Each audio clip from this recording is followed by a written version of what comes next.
allowed 3 full-on whimpers or up to 9 whimpets throughout the day, which I thought was really harsh. Can we instigate the same rule then? No. What does a whimpet sound like? It's sort of like not a full-on whimper, just a little. Well, you know, full-on whimper, something like that. Just talking about George R.R. Martin. Yeah, he's a cunt. He's not, Mark. He's amazing. You know he's amazing. Yeah, that's why he's a cunt, Dave. It's because he's that good. So and he's just said, "I'm too fat. I'm too fat and old now. I can't be arsed."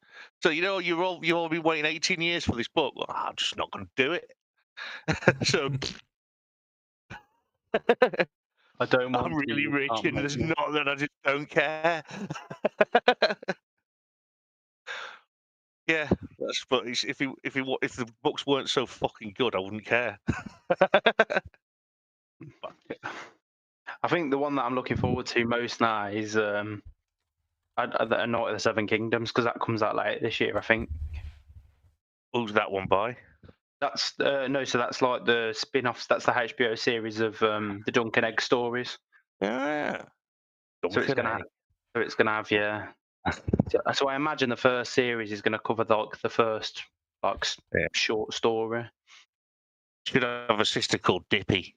Dippy.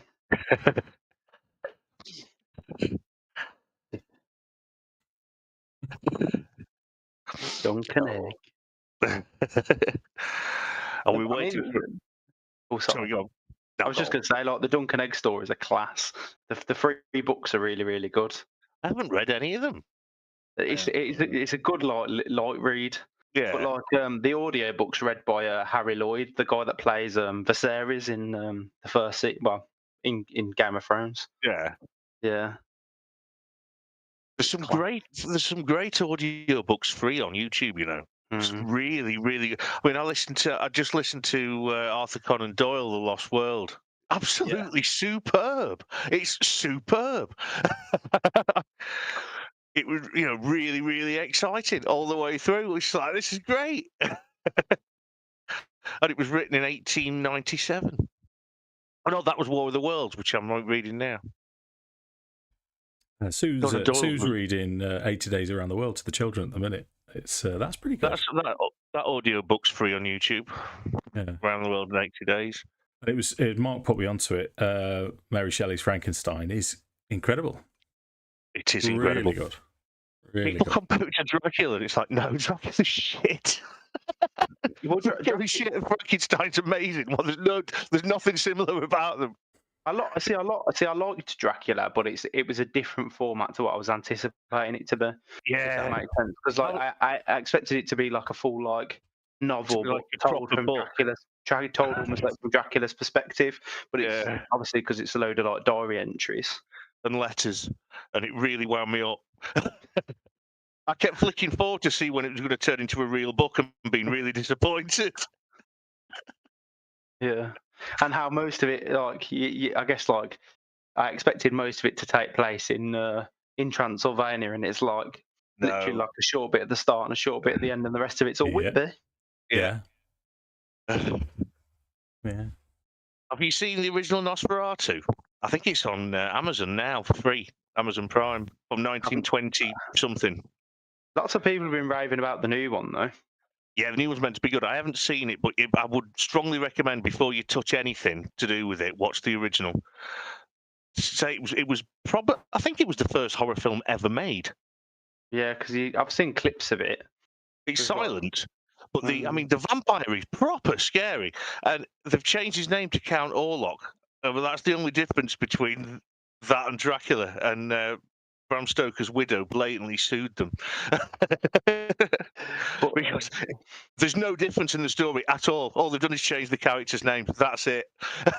But yeah, I've not seen bits of it, but I've never watched it all the way through. But I knew it was like a silent black and white horror film. And I've seen the clips of like the guy that plays Count Orlok, and he's like, yeah, he's not nice. But then I'm sure there's a character in it's It's He the used to be on the original. Bash show. There used to It's be a skit of him.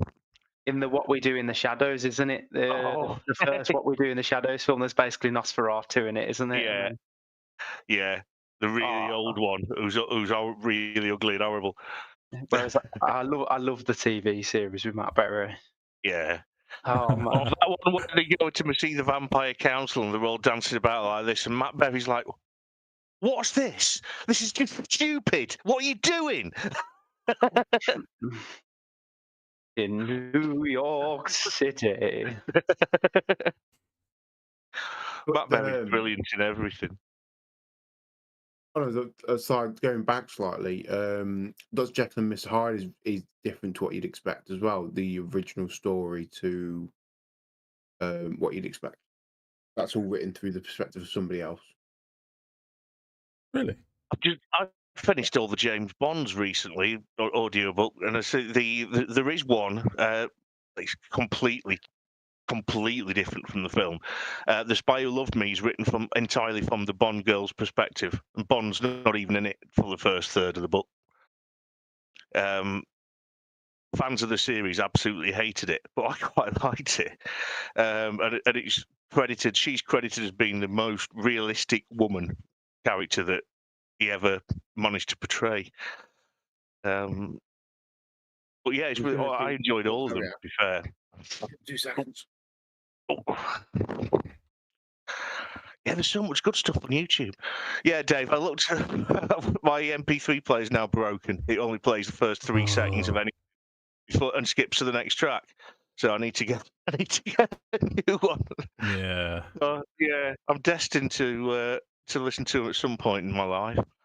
It will happen. Treat yourself to an iPod Classic. I don't want anything Apple. It's the whole iTunes syncing bullshit. I want to be able to get songs and just drag them onto it and let go, and that's it. Like, I want me e-reader to be like that as well. Don't want to have to go through bleeding Amazon constantly. Yeah. No, fair enough. I hate the way that you have to authorize your own devices when you've bought a book, and it's like, no, which you're only authorized to have it open on certain things, and you have to plug them in and authorize them. It's just, oh, fuck off! Can't be bothered with all this stuff. Wish I just bought the paper version of the book now. At least I don't have to, attune it to wherever I'm sat at the time. Is it just us three, Dave, or have we got more? We're just waiting for Sam. Sammy's just texting. She's having technical difficulties, but or has Tom gone to assist? Possibly. Yeah, I'm not sure. We shall have to see. But yeah, I'm kind of hoping for a good session today. I was Lewis has had to bail because Max is poorly. Sam's been falling asleep all day, and I think he's on days tomorrow. Even Tom was not a certainty because he's still adjusting to his new shifts, and he's I think he's had night shifts things going on. Yeah. Don't like it. No. I'm just trying to think if I've got anything else to tell you. Since I last saw you. I think fine. No, I don't think so. Nosgron's he's properly 2024, isn't he now? Yeah, I believe so. I've got to. I mean, I know it'll be a while before we've only just leveled up, but next level I'm going to have to choose between a feat and the increase, and I'm thinking if I bung 2 into Constitution, if that gives me an extra, it'll end up increasing my armor class and my hit points. So I'll have to see how that works. If it's not worth it, I want to take Great Weapon Master because it's your strength modifier, isn't it, or the ability modifier that you're using that you get to attack with, and that's 5. So that's all right. And that's what I was going to ask you, Dave, for ruling. Which one was it now? Where was I? That was it. The attack with cleave. It says that you do the weapons damage, but without your ability modifier. So I mean, I get +5 to damage from my strength. that is, but would that would, because it's a +2 halberd, would that do a D10 +2 as opposed to a D10 +7, which is what it normally does? Let's have a look, mate. So this we're on about cleave. I unfortunately, Mark, with you, I'm not sure what type of learner it is necessarily, but with you saying that to me means absolutely nothing to me. I have to read it. So this is in Weapon Mastery, or yes, is that correct? Weapon properties, and it's the cleave property. Cleave property. If you hit a creature with a melee attack roll using this weapon, you can make a melee attack roll with the weapon against a second creature within 5 feet of the first. That is also within reach. On a hit, the second creature takes the weapon's damage, but don't add your ability modifier to the damage unless that modifier is negative. Ooh. Yeah, I mean, weapon's damage is 1d10. And the weapon damage for a +2 is 1d10 +2. Wicked. That's how I was reading it, but I wanted to run it past you, make sure that you were happy with that as the ruling, because I mean it does strictly say the ability modifier, which is +5. So I was thinking, do I get the +2? The ability modifier, which is +5. Yeah, so it normally with a normal attack with it, I get +7 to damage, D10 +7. But if you take my strength modifier off, the ability modifier, it's +2. But that's just because it's a magic weapon. Okay. Does it not tell you on D&D Beyond? +2, weapon mastery, cleave. Oh, you're right there, Tom. Yeah, so just shifts and stuff, mate. I'm all right. I live. And as you know, I've had a bit of I don't know how much I haven't told you, but my dad turned up. I'm basically at Birmingham Airport last Friday. I had him for a week. I sent him home yesterday. Yeah. Which wouldn't be too bad, except for my father's blind. Oh. I managed to get himself from his house in Cavan, Dublin Airport, and then fly on his own. Oh, God, man, what a hassle. Gonna worry. Yeah, if you'd put a gun to my head and tell me to give you like one crisis that's going to happen this year, I didn't even make the list. Yeah.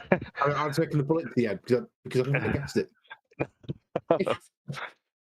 No, it's weird, isn't it, the way things work out sometimes. And so law, it's the busiest weekend I've got like this month, this year. Yeah, obviously. Why wouldn't it be? No, that's the main thing. Hello, lovely. But I've not been a fucking wow either. I've not been a wow for like a week and a half. All right, I think we've all been poorly over Christmas. Oh God, it was horrible. Yeah, I've told you all, haven't I, about my worst day ever, where I trod in the shit, then I fell down the stairs, and then the cat vommed on my bed. I just wanted to die.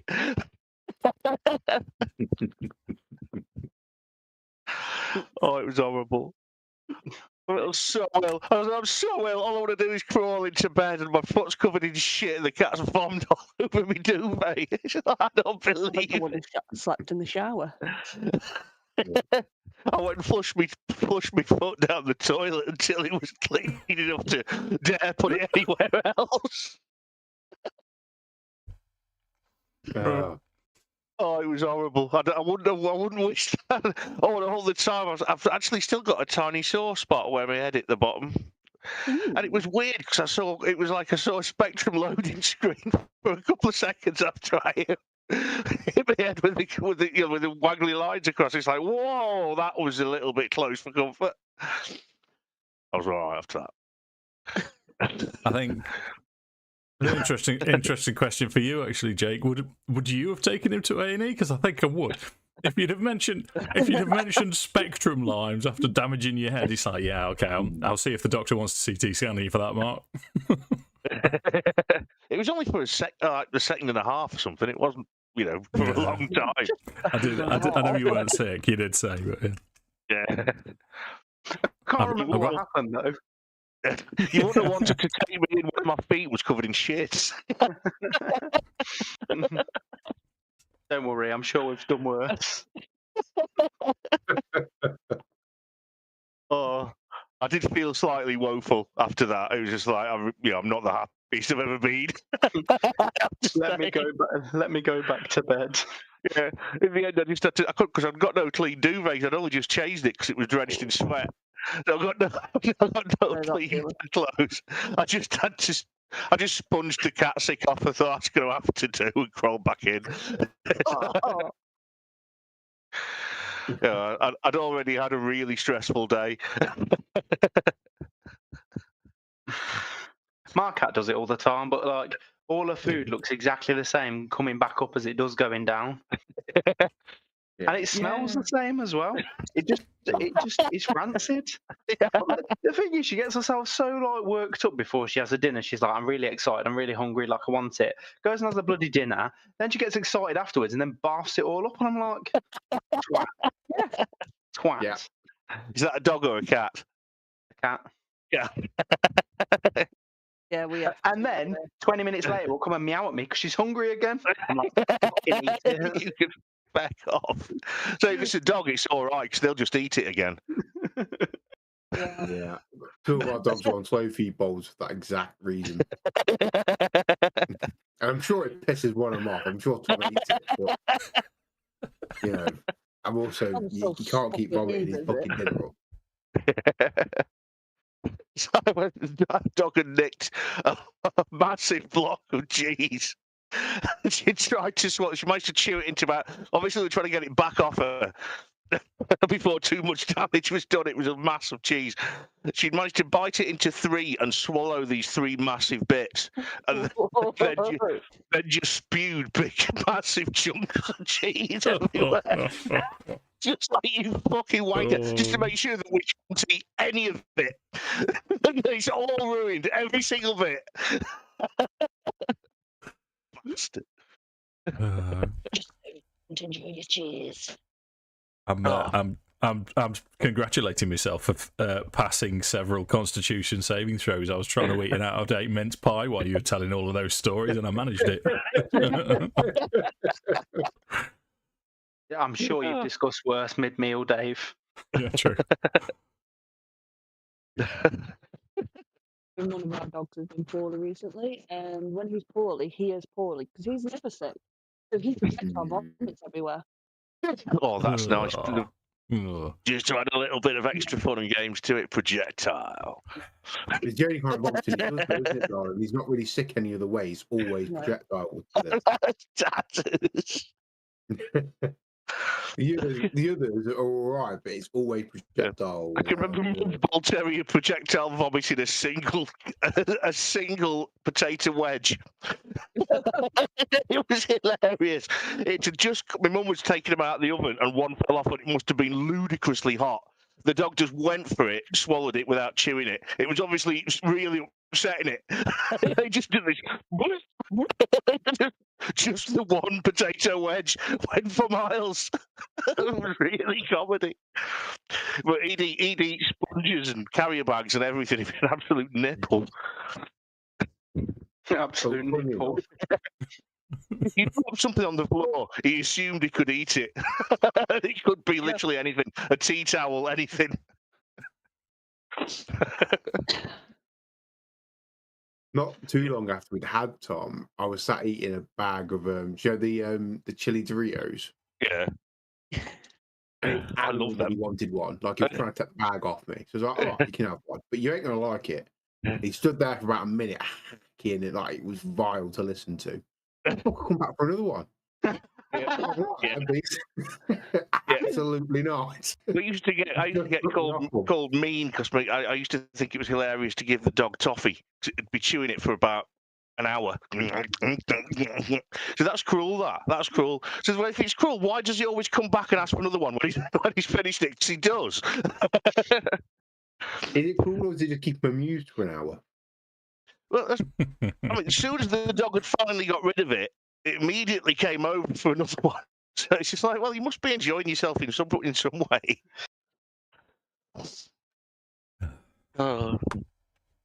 Right, are we all? Have we got everyone? We haven't, have we? Oh no, we have. We have, yeah. I think we've been ready for a little while, but I've been enjoying myself far too much. Shall we begin the session then? Yes. Yes. Okay. So let's roll some dice in anger. This is Descent into Avernus, the drop-in session that we run, which is why the characters are interchangeable. I think it's now only Mark and Sammy that are the regular two for Avernus, for which I wish I could run more regularly, Sammy, for you. But yeah, life being what it is, we'll get around to it. And so you recap, because half of the session is always recap because we don't play that often. You're in Hell. You're in Avernus, the first layer of the 9 hells. You went into Hell to try and save El-Turel, which is suspended above the River Styx. It's been pulled in, you found out, because of Thavius Krieg's bargain. The something resolute. I can't even remember it myself now.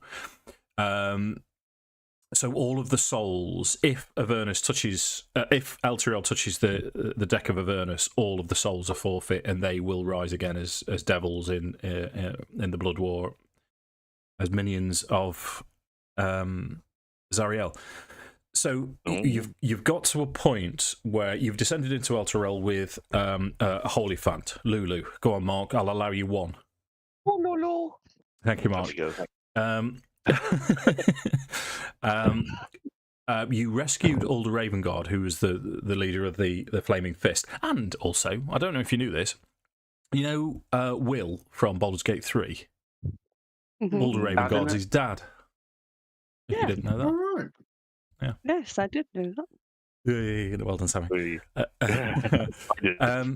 So he had this helm of Tormsight on, so he communed with the divine presence that is Torm, and that was interrupted by Baphomet, who Grismore would be have intimate knowledge of, because he's the demon lord of labyrinths and minotaurs and things like that.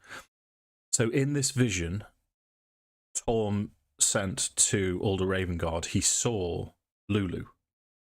He saw the sword of Zariel, and the sword of Zariel being plunged into the grounds of Avernus, where this big cankerous mass grew around it. But he also saw with Lulu 2 bird-type creatures. Lulu's memory came back at this point, and Lulu remembered being at a fort in Avernus and planting Zariel's sword. So the assumption was that Zariel's sword is going to be able to help you save El-Turel. You're not entirely sure how yet, but Lulu could add a little bit more to the story, because she spotted from the side of El-Turel the fort, this Fort Knucklebone, as it was identified. So you'd made your way down to the surface of Avernus. You'd managed to find a minor slice of the Blood War happening and fought your way through it, which is where we pick up the story. So it's going to be the other characters with you, but they're going to have a minor feature at this point. But you're traversing the wasteland of Avernus. The 4 of you in the lead with Lulu. We were heading for Fort Knucklebone, I think, was the last decision that we made as a group. That's what we were going to do. So we're following Lulu, I suppose. She's leading us on. Correct. So Avernus, just to hammer home the point again, it's stiflingly hot, humid. There's fireballs raining down everywhere. There's a constant buzz, this flies, wasps, something, constant buzz, the occasional scream of torment. But you make your way across the wasteland of Avernus. Shall we play the Mark game this evening? Oh, I'd forgotten about that. I shall wander off. Okay. What we're going to go with? Did he even say anything? He will do when he gets back. Oh. For the first one, he says it when he gets back. Right. Yeah, I'm still learning the marking. Yeah. I'm still learning Mark, and I've known him for 20, 30 years. Is that Mark's personal Mark language? You know, is Mark is its own subsection of English? No, the person, the language is just broad Yorkshire with a splash of Scouse. Come on, what's your words? I'm going to take Slimline Tonic.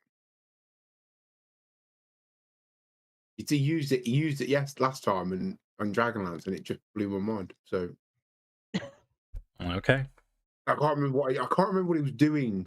The Slimline Tonic now. But I'm gonna go with Proboscis.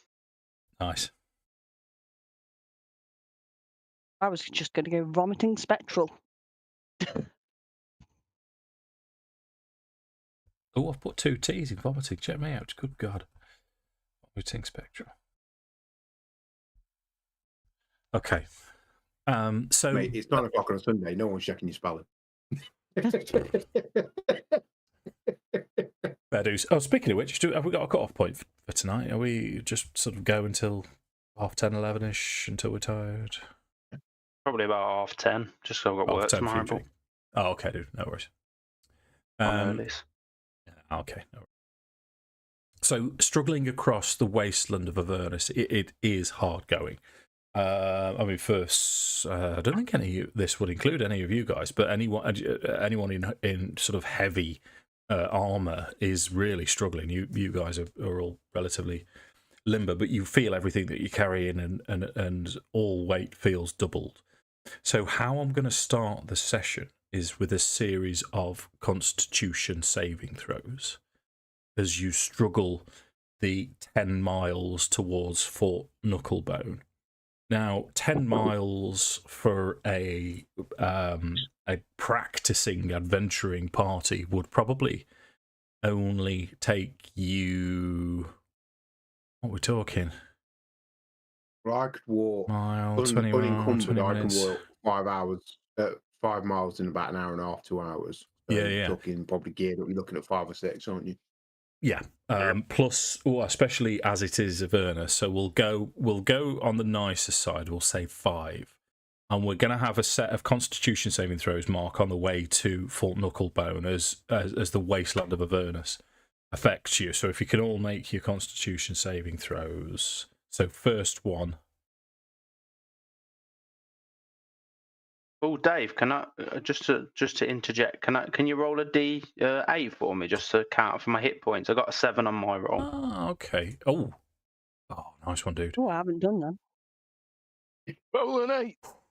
Right, 7 just went over onto a 2, so you have 7, mate. Yes. I'll do. Yeah. Is it just your Constitution saving throw left, Jake? I think I got 20 on mine. You did. Okay. I see it. Oh, did you all do? Right. So you've all passed the first hour, no problem. Let's go for the second hour then. So second Constitution saving throw. Right. Oh, these rolls today. Where were these from Friday? 14. You've all just passed. Zorchar and Jay and Ace are starting to feel the effects.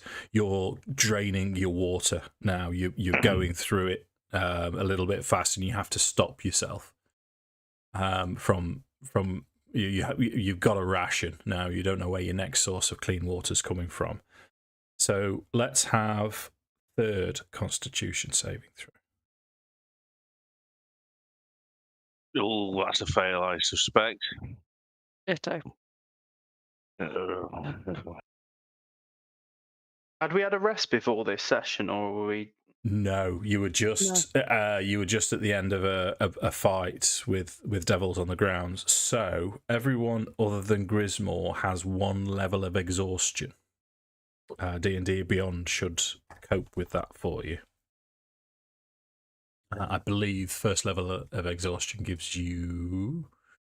In fact, I'm about to say this without knowing myself. Level 1. You want me to read it for you, Dave? In fact, I've just found it, mate. Yeah, go on then. Okay. So while you have the exhaustion condition, you experience the following effects.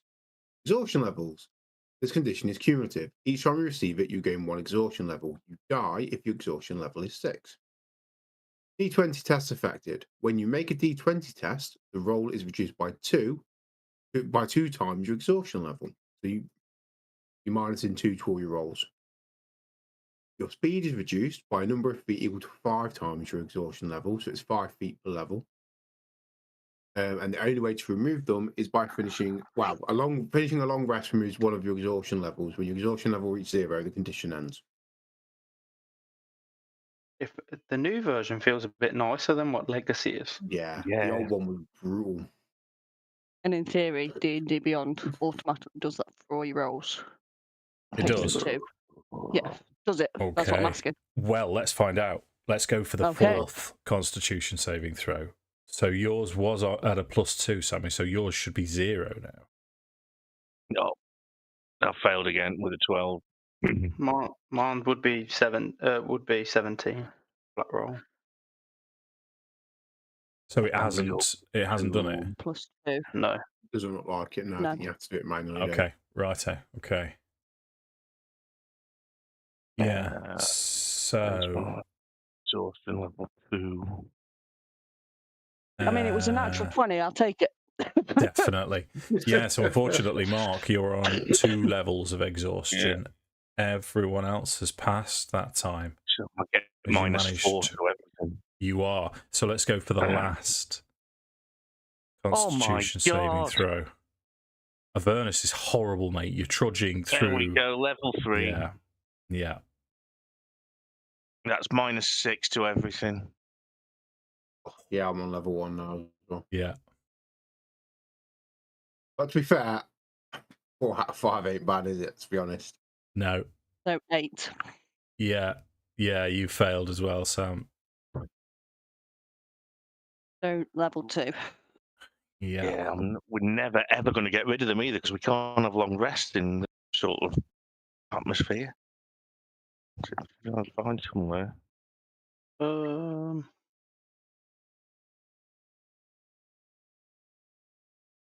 Sure, I can do Song of Rest though. Oh, that does nothing for you guys. But it does. But... The thought was appreciated. Yeah. So your last one was 19, was it, Jake? Yeah. It technically would have been 17 because I'd lose my +2. Yeah, that's fine. You passed. Yeah. So,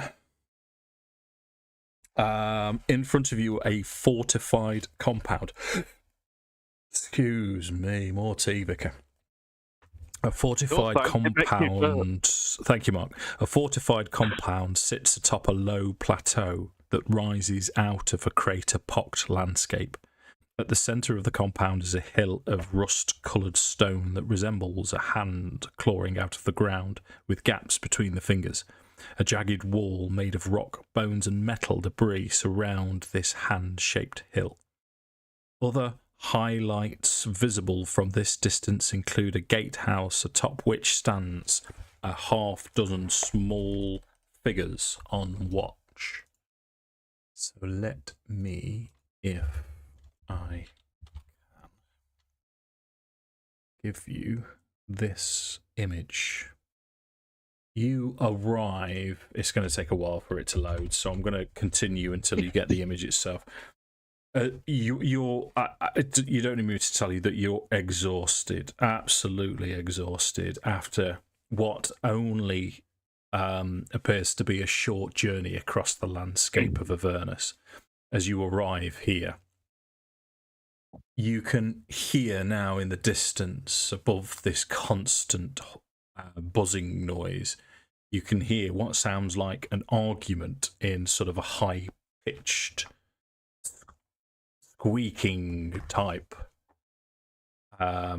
voices as these creatures above the guardhouse are swearing and shouting at each other.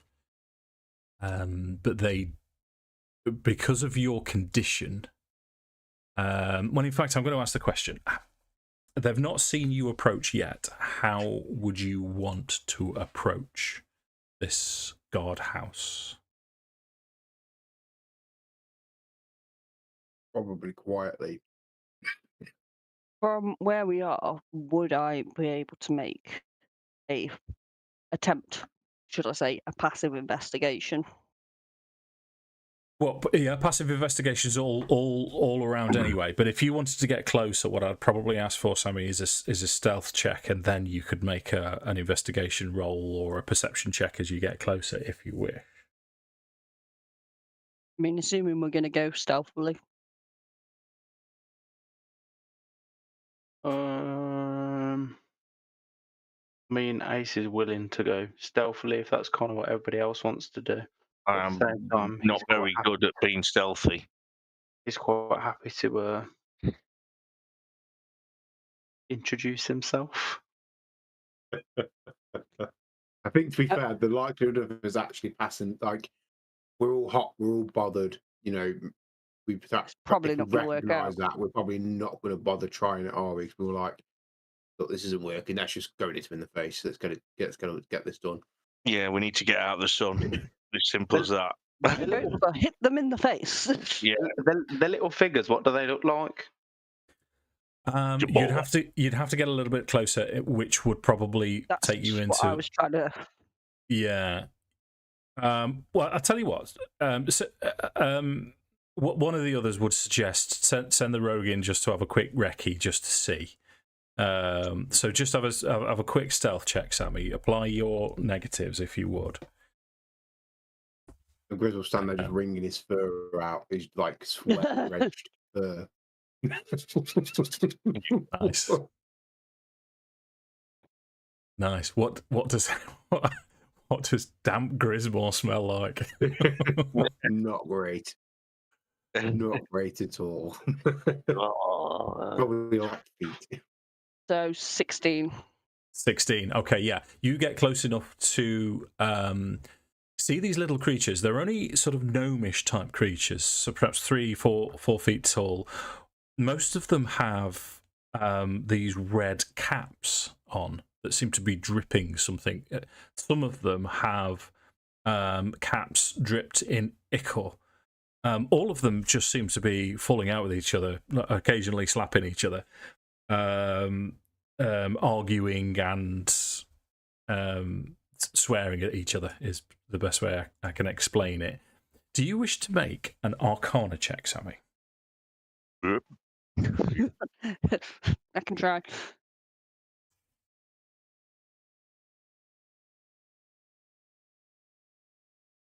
Wow.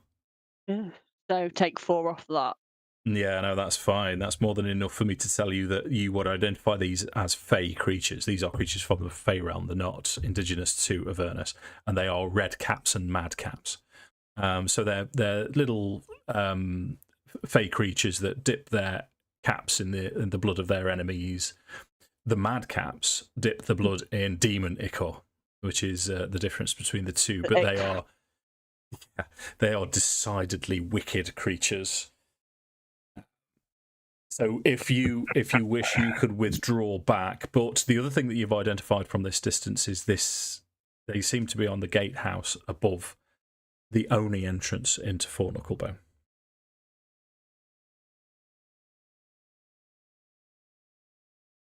At this point, I will withdraw, assuming I cannot make out anything else or see anybody else. Yeah, withdraw it is. Yeah. And I will report back what I can see of these little Fey shits. Oh yeah, there are some little red and madcaps. From what I remember, generally they like to dip their hats in the blood of their enemies, whether it's a regular being or demonic. Shall we go get them? How many of them were there? There were about half a dozen, wasn't there? Yeah. Oh, let's go get them. So it's also the only entrance. So Ace is probably going to turn around and is going to say, "I may have an idea for this," as he shrugs his loot off his shoulders. and I'm just going to go, "Oh shit." Oh, okay. What's he doing? So, Ace is going to gradually walk up to the gate, and he's going to start playing his lute. Okay. And he's going to be kind of like just shredding a bit of a solo as he's walking up to the gate, and he's going to stand at the front of the gates, and he's just going to carry on busting out a solo. Okay. So, from as you make yourself known, as you're strumming forwards, you hear from the gatehouse, because they're all high up on this gatehouse, this watchtower. You hear them shout down, "Look at this! It's a fucking travelling minstrel. We never get minstrels." And then, as you get a bit closer, one of them says, "What's the password?" And someone says, "Shut the fuck up! I'm listening. This is great stuff." So what the rest of you do is, sorry, Jake, let me just establish where everyone else is while Jake's doing his thing. I'll be waiting for a signal from Jake that what's happening, that he's done what he intended to do, because we never agreed anything or anything, so it's like assuming that he'll let us know when he wants to come in. Okay, go on then, Jake. Oh, sorry, now what's everyone else doing? Yeah, I'm standing there waiting for Jake to tell me to move. Yeah, sorry. Probably went to say something that was far, far too slow.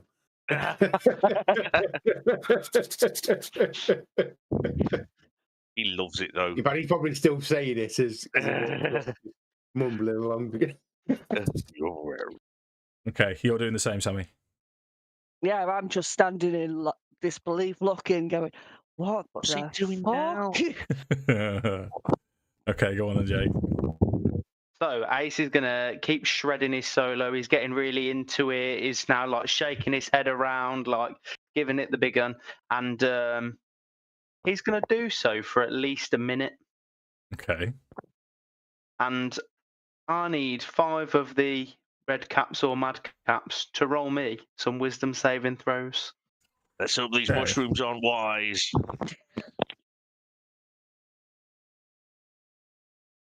Right, I've rolled a natural 1, a natural 2, a natural 6, a natural 2, and a natural 3. Wonderful. So, I know they're fae, so are they immune to being charmed? That's the only problem. No, that's kind of a specific Eladrin elf feature of D&D, not other fae. Wonderful. So all 5 of them are now charmed by me. So I have just enthralled them all with my performance. That's brilliant. So they're just going to be in complete awe at what I've done, and now they're charmed for an hour. Okay. So, as part of this, he's going to continue busting his solo, and he's going to look at one of the one in the middle, and he's like kind of standing up at top of the wall, almost looks like a bit of a ringleader, and he's going to say, "Open up," as he's going to cast command on the one in the middle. Straight away, all, "Oi, we're going to get a live performance," and you hear this crank as the doors eventually shift and open. All of them start to now scuttle. You hear these massive clonk, clonk, clonk along this. It's a mostly metal structure as they appear down this walkway. As the rest of you join behind Ace as he's still playing, and these little gnomish type red cap creatures. Of note, you notice that they have these iron boots that are making this specific sound as you go. And you very much get the impression that they would hurt a fair amount if they ran towards you using said iron shod boots. But they're all are they horns and headbanging then, Jake? Is that what? Well, a bit. It's almost like the solo from November Rain that he's just kind of stood there and played. It's not particularly like really heavy metal, but it's definitely some kind of melodic rock. And when they've turned around and opened up the gates, he's going to turn around to the rest of the party and he's going to be like, he's just going to do the smuggest. as he turns around back to his new fans, and he's going to do the exact same. And he's going to be like, yeah, and cue the there you go, Mark. There's your signal. Right, we'll go in. Well, awesome. Set up in. So come on. So Charles just like, is this normal? Yeah, it is. I hate to say it, but yeah, that's exactly normal. And it's just going to be like, now, and to the red caps, it's going to be, and welcome our band. We're going Go on, Mark. Go on. If we're out of the sun, I don't mind doing a gig for them, but I've got to get out of the unpleasantries, haven't we? We've got potentially a long rest to have, so we can. Well, let me cross that bridge first, Mark. There is no sun. There's no celestial body in Avernus. Since you've been here, and you've been here for a while now, Invisiorchar's been here for a long time. It hasn't changed. The sky hasn't changed. There's no day, there's no night. It is what it is. It's all the same. But the redcaps and madcaps came down as they were stomping down with these iron boots, and they all had torches as they were just waving them around, swaying backwards and forwards to the music. And now that it's ended, they all, to a man, throw them down, start applauding. You do notice that one of them, as he's thrown it down, it's actually ignited the demonocle of one of the madcaps, who's that enthralled. He continues clapping until eventually it just combusts and explodes. And the rest of them cheer at this.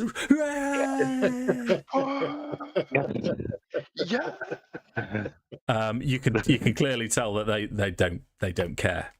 So let me give you the description of where you are at the minute then. So the area enclosed by the ramparts is littered with trash and mechanical parts, some put together in a way that resembles a vehicle. Ramshackle structures built from the same junk as the outer wall provide shelter. A platoon of small fey creatures mill about, all looking like feral gnomes. Several of them sport tall... Over in the... It's a massive enclosure now, so if I sort of take you back to this picture here, you've gone through this gatehouse... and all the way around here, this is Fort Knucklebone itself. It's all massive open areas. You can see the rest of the wall going round there. Over here, where there's a collection of these wires, you see a pair of kenku, these bird creatures. And they seem to be examining one of the strange vehicles, chattering to each other with high-pitched squawks. These kenku carry an assortment of tools. And as the madcap explodes, they turn towards you and stare. Let me give you a picture of the two kenku. So Lulu makes herself visible to these two. Now, as she's sort of fluttering around, as one of the kenku waves in your direction, is as if telling you to remain where you are. The kenku says in a sort of a high pitched, I can't do it, sort of squawky type voice. I can't do it for too long. Yeah. So it says, "What a deal! Patience is a virtue. Can't keep the boss waiting. offer expires while you wait. And then he runs off into the complex proper. You're all stood around sort of slightly confused when moments later he returns, leading a tall creature wearing a long tattered shift covered in mud, blood, mould and worse. Nice, that means shit, doesn't it? Let's not beat about the bush. That means shit. Possibly does. Well, I've got shitty shift, the shitty shift bastard. Whilst this is happening, can I take one of the red cap's hats off and sign it for him, and then put it back on his head? Well, that's clearly going to happen. So the rest of them, you notice now that the rest of them are looking enviously towards this one red cap. As it's like, see what happens. He might kill him for it. The rest of them produce these wicked sickles, but then this figure approaches. So this is the description of the first one here. If you've got the picture, covered in mud, blood, mould, and worst. The hag's highs seem to move independently of each other as she approaches, her straggly brown hair haggling in front of them.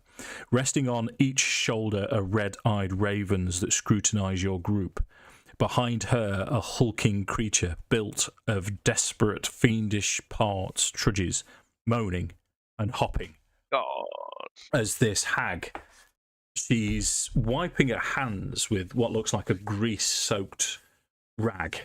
And she's got all on her sort of oil and tar and grease stains as she looks up expectantly. Just before she arrives, Lulu has hidden herself behind Grismore.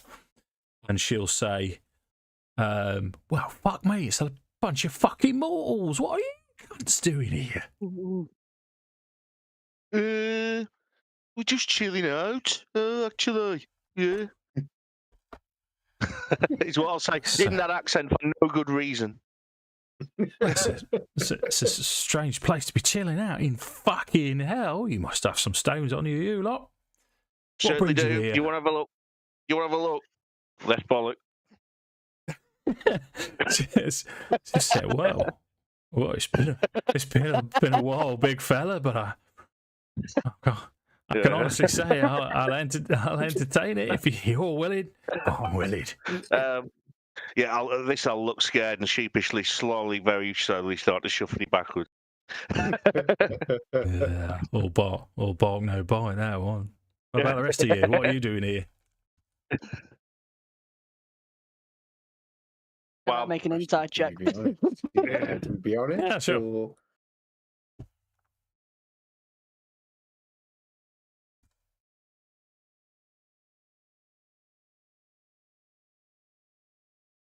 $20's nice. So minus 16, minus 4 to that. So this is a hag. This is a dangerous creature. This is an immortal being from from the lower planes, as it turns out. She's long story short, yeah. But she is looking around in earnest. She wants to know why you're here. She doesn't mean any threat to you. This lumbering creature that's next to you seems docile, seems to be happy to go along with her, and she's curious. I'll say to her, "Do you know where we can have a little sleep? Maybe you know." Well, it all depends. You scratch my back, big fella. I'll scratch you. What would you like us to do? I think like Ace would definitely whisper in Nuzzy's ear and be like, "Even I wouldn't fuck that." No, I am an orc. But no, I'd rather not have to do that. But yeah, I've seen worse. Never had to go there. I feel like if he'd do it though, he'd be like, "Even I wouldn't fuck that," and slap Nuzzy's ass. Almost like go get him. Like to react anyway. Oh, so, sometimes when you begin role playing and you think, yeah, that's how this session's going to go, let's just go with it. So, in response to Nuzgrond in a Brummie accent for some reason, saying, what do you want us to do? She'll say, well, that little left soldier that you've just produced, has he got any other soldiers? Come bring him this way. Oh, God. Yeah. And that's it. Oh God! I wander over very sheepishly. As I say, I've got pretty low standards. I am an orc. See, as you start to approach, she just goes, oh, right. Let mother see the fruits. And it is. Can we have some privacy, please? I don't. Reddish, hueish skin starts to very slowly turn a slight green. Yeah, it's going to cut down. No, honestly, Lehman's tiny hut or anything. Not here. So it is. It's the tiny hut. Your dog just turns around. Can Ace start just playing a really gentle love ballad for them? Like a really slow melodic rock. And it's going to be turning around to these new red cap and little madcap friends, and he's going to be like getting to sway for it. He's got shit on the ship. There it is. Stop gagging. I'm looking at what the Kenku were investigating because I'm interested in that. Yeah. So what I'm going to say is at this point that Grismore, you feel Lulu behind you, and she pokes her head up, and Lulu will sort of say to you, "This, I don't know what's going on. What's Nuzgrond doing? I've never seen him like this before. He's clearly being a prick." What? They seem interested in me. I don't know if she will. What do you think I should do? I don't. Hags are not to trust. Have a reputation. However, don't know how else we can proceed. Well, I'm speaking quietly because he's being quiet, as quiet as he can be. She'll say, as sort of Nuzgrond's trudging forwards, like walking towards the electric chair, she'll sort of say, well, I don't know if I should. You know what? I don't want to put Nuzgrond through that. I'll just see if I can help. And you hear this fluttering noise, the familiar fluttering noise as she rises up. And you see me go. Oh, I'm so grateful. as Lulu appears from behind the mask that is Grismore, this creature, this hag, will say, "Me, he didn't tell me we were in the presence of a celestial being, and what a delightful creature this is. Fuck off, orc. What a delightful creature." I know my music is fantastic. It's wonderful, isn't it? Some have described me in such a way before. I'm going to go and hide behind it, or try to hide behind Ace. So it doesn't work because he's way smaller than me. She's dismissively pushed past Nuzgrond as Ace goes into his, "Oh, aren't I wonderful?" She said, "Fuck off, help," and just continued walking towards Lulu. He said, "Wow, you are quite the specimen. Come on. I know you're not telling me what I need to know. What's your story?" Ace is going to look like hideously offended at the fact that she's just like pushed past him. What do you mean you want to speak to Lulu first? Do you not know who I am? You know who I am. Right. And he's probably going to look back at his red cap fans as well. Like, did you see that? So she let's incorporate the red caps then, as they're sort of looking at you, and she'll sort of raise an eyebrow. Fucking hell. You've managed to charm them, haven't you? Well done, son. Well done. Is one of them dead? He was a cunt anyway. Fuck him. I just looked at it and it blew up. I'd love to. My music has that effect on some people that spontaneously combust. Nice. So what I want from you, Jake, is some kind of roll to see how charming you're being at the minute. A performance check? Yeah, that's fine, mate. Yeah, you've beat me. Go on, roll it. I'm a law. It's a 16. Well, yeah, it'd be 16. 16. Yeah, okay. So she'll say, wow, you are actually on second. And now she's torn between you and Lulu. She'll sort of say, all right, time for this divine being later. Let's concentrate on this specimen. Right. Tell me why you're here then. Well, funnily enough, it's quite a long story. It's a musician's story of torment. Yeah. I got kicked out of my first band. I've now formed my second band. We are wonderful. We are spectacular. We are venturing through the plains of hell to inspire several ballads that will hopefully be something that the mortal realm has never heard before. It's and he's going to just keep going off on a bit of an artsy-fartsy tangent. How he's almost like looking for like the deep meaning, and then he's also going to go. And on the plus, we might also save that city Elturel over there. That one. Oh, yeah, that type, are you? Oh well, no, good for you. Yeah, no, good luck to you. I should imagine you. I keep going to Australian. I was trying for Cockney, but I keep going Australian. Yeah. Because we all watch Neighbours. He'll pull a small piece of parchment off and put a signature on it, and then he'll give it to Maggie. He'll go, there you go.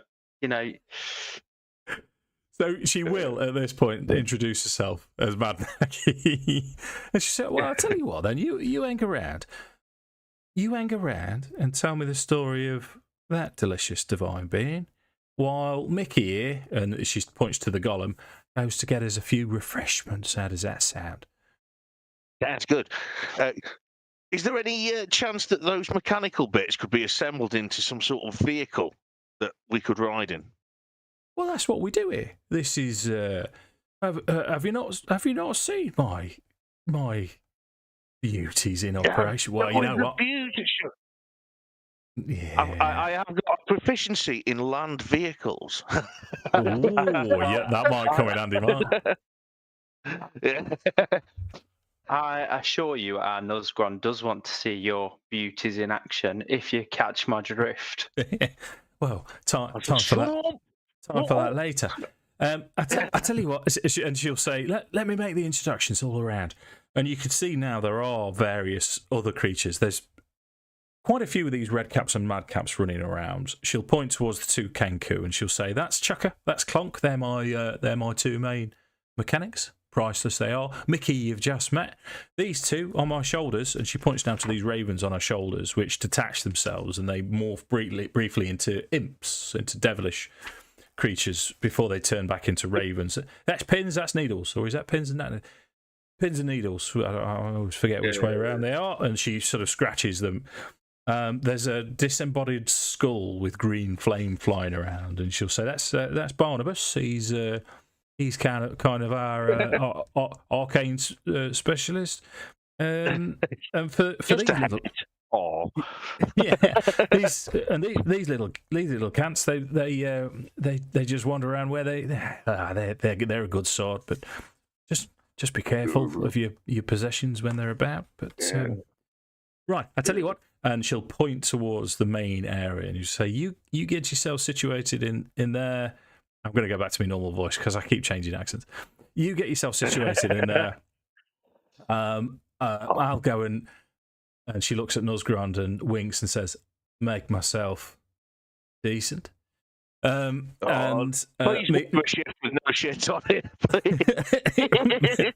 You can see she's scratching downstairs a little bit, just to adjust everything, and she says, and I'll when I come back, and she sort of strokes Lulu's trunk, and Lulu does this sort of buzzing type noise. I'll get the proper story from you. How does that sound? Yeah, you can't eat our little friend though. Just so you know. Oh, I have no designs. In fact, if this is who I think it is, I think we might be able to help each other. But you get yourselves inside, and I'll sort something. So I think on the way up, Ace is going to whisper in his ear, but she might eat your little friend. Oh no! Shut up! And he's just going to then like giggle to himself as he like, marches off forward. Right? Are we going to?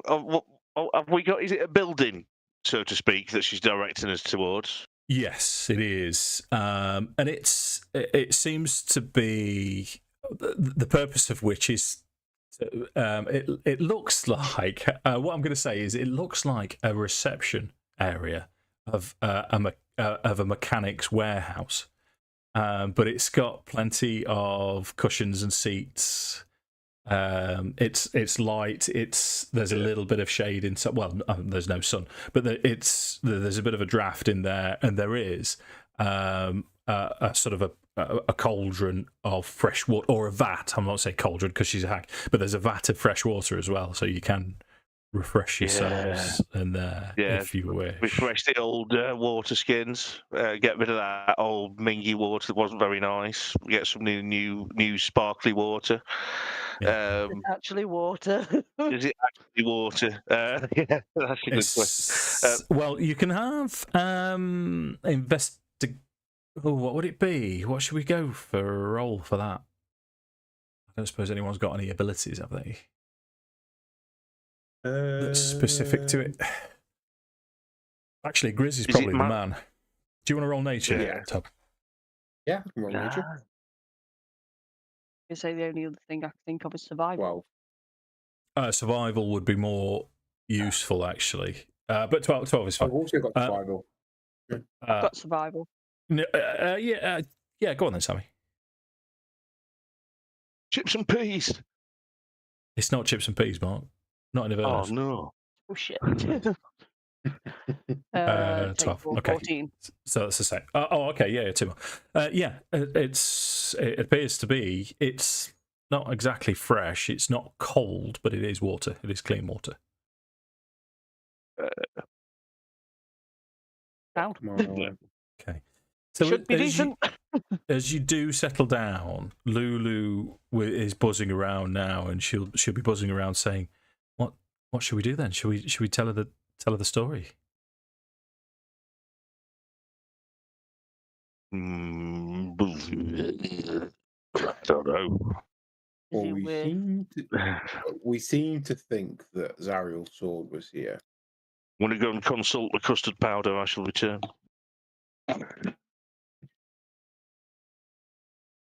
Some food things at the minute, I think. Anyway,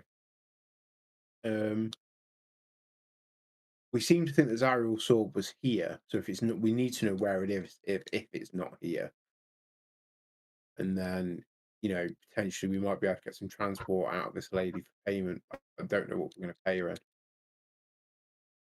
Hags can be a bit dubious, can't they? Well, we can pay her with our good friend over here. Who currently says nothing. I think if we're going to tell her anything, I think it should just be Lulu's side, for the simple fact of that's who she's interested in. And simply we're here to help her regain her memory and trying to get herself possibly out of Avernus as well. No, it's the birds. We're after the birds, aren't we? Yeah. Right? But obviously, if we're following her memory, following Lulu's memory, it's brought us how here does to the Lulu birds. feel about Sharon, Dave? So Lulu will say, well, the reason to save Elter roll, it appears we need help from Zariel, from Zariel's sword, and if this is where it's leading us, I think telling I'm happy for you to tell the hag everything about me and my memories and the sword. In theory, if she has the sword, it's going to be a very high price. Mm-hmm. Assuming she found it. Yeah. Or assuming that her mechanics know where it is. So you have to pay for the information, or I expect. Looks like She the second one was the team after all, was it? who is. Is she going to want a service? That is the question. Sausages. I was thinking more she was going to ask us for a favour of such.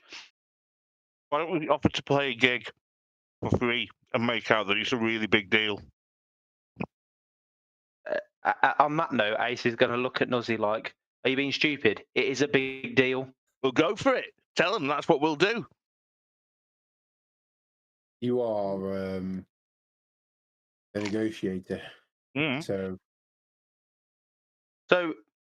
we're all in agreement, though. So we offer Lulu's story. Lulu's happy about that. And then from that perspective, if we do have to fight for this sword or have to make some kind of bargain, we'll offer one of our spectacular, phenomenal shows. Yes. But What show? if that doesn't work, we'll have to go back to the drawing board. I can't see it not working, though. No, we want it not working at all. We want a vehicle. That'd be great. We could ask, just build us an oak war wagon or something. So I mean, if they could build it, we could have a stage. Oh my god! Yeah. So while you're waiting, you can hear just in the compound, you can hear the two Kenku starting to sort of swear and hit the machinery that they're currently working on with their one of them's got a big hammer, and it's sort of frustratingly hit it with this hammer. And while this is happening, Mickey comes back in, and it's very much this construct. I mean, it's clearly an amalgamation of fiendish parts, devils and demons stuck together in sort of a golem fashion. Yep. It seems to be limping, and every time it limps, it's going as it brings in this tray of what looks like chicken. It's going to be part of it, isn't it? Several roast chickens and some bread as well. As it puts this down in front of you and turns around. As it's leaving the door, something bizarre kind of happens. Is Ace's little following of redcaps and madcaps start dancing around it as it's and they make a little tune out of it, and they'll sort of look at Jake and say, we're doing the Mickey, and they're sort of dancing along to Mickey, sort of his painful noises as he tries to, as he looks sort of. It doesn't. This thing could probably just put his hand on one and crush it, but instead his shoulders just go. Has anyone got mending? Constructs can get hit points back from mending. See if we can. I was going to say, can I investigate its limb? I've got medicine. Yeah, you can do if you wish. Yeah. Roll your medicine. Natural 20. Natural 20. So as it's after it's and it started to limp forwards, you just sort of have a look, and underneath it's got what looks like a claw or something stuck in the bottom of its right foot as it starts to limp away, and that's clearly what's causing it. It's comfort. Excuse me, Mickey. Could I see your foot for a moment? It is at this point that Mad Maggie returns. As she'll say, right then, all refreshed. Lovely. All comfortable? And she makes a beeline. No, it doesn't count as a long rest. Unlucky. She makes a beeline to sit next to Nosgrond. And move on over there, big lad. And she sits down and puts her hand clearly at the top of Nosgrond's thigh and just squeezes it a bit. Right then. Now that we're all comfy. Oh, she's upsetting me now. Right? Fucking Hank. Tell us your story. Let's give you a bit more room over there. Oh, tell the fucking story, Ace. Tell the fucking story. Who's the storyteller here, Ace? Tell us the fucking story, quickly. Wow. Let's start with Lulu. Okay, you're gonna tell a Lulu story as far as you were. Yeah, so like Ace is going to kind of spiel back what he knows about Lulu's story and how we've ended up kind of, or how she's ended up in this situation, or as much as she knows about the situation as she does. Okay, so as she's doing this, Nosgrond, you'd notice that her hand relaxes and she's not paying you any attention at all as she's leaning forward, and she lets go and she's got her hands on her knees as she's leaning forward, and she'll say, "Well, hold on, I rehearsed this. I forgot. Flick my rancid bean. Well, I never." What a Dave. Thank you very much. Piece of syphilitic smegma. That's tremendously bad. She'll say, "Now this is Zariel herself." Yeah. Well, I never. And memories. Yeah. It just so happens that I might be able to help you there.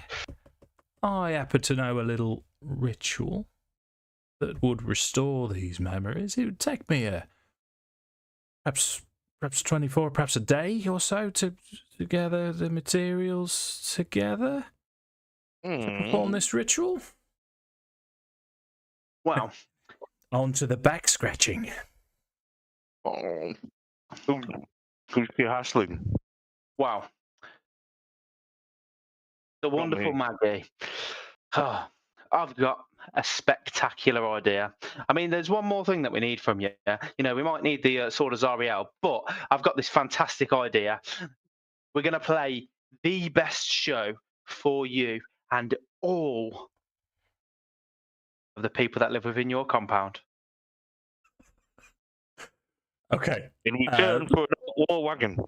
Let's have you roll at that then, Jake.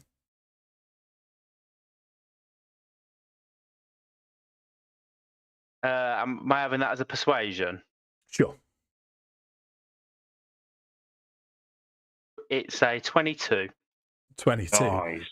Well, that sounds wonderful. Yeah. You know what? Deal. Yes.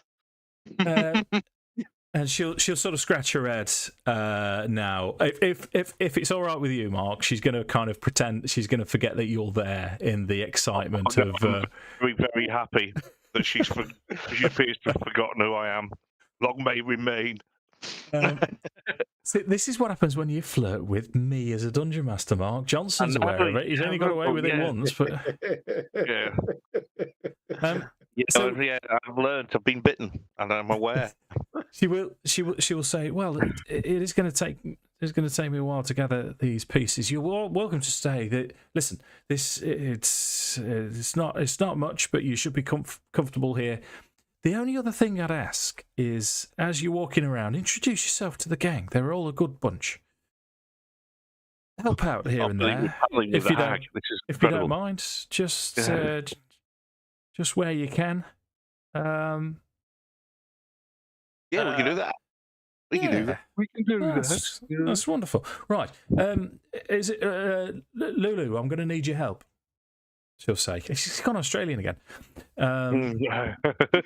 Fucking hell. Right, Lulu, I'm going to need your fucking help. Get over here. So Lulu goes off. I won't lie. You what, sorry? I've got Peggy Mitchell in me. I won't lie. Oh, wicked. That's good. She's not slapped anyone yet. She's just half goosed Nuzgron. That's all she's done. So they disappear. So you've now got the run of the place to yourselves.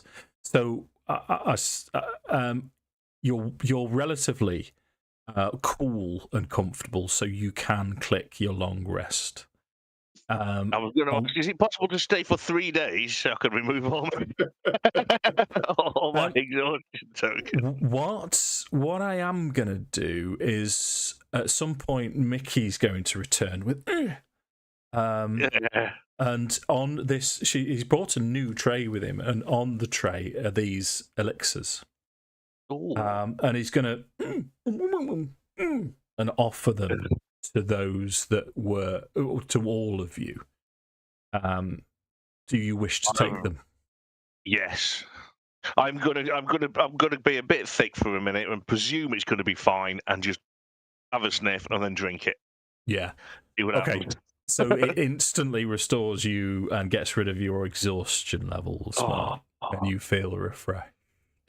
I'll tell everybody else that's it's sort me out a treat, that, so they know what it is. Okay. And I didn't get any. It's even tasty. Tastes like ass. No. I mean, in fairness, it is Avernus, so it would taste like shit, but it does refresh you. Yeah. Tasted of ass.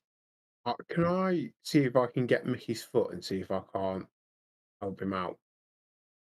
Sure. How did you want to go about it? So is the claw actually attached to him, or is it something like he stepped on, or that's, So it looks like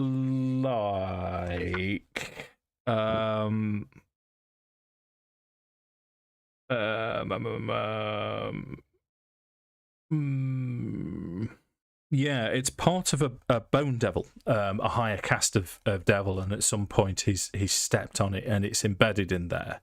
This is just from the quick, the fact that you got a natural 20 on your medicine check.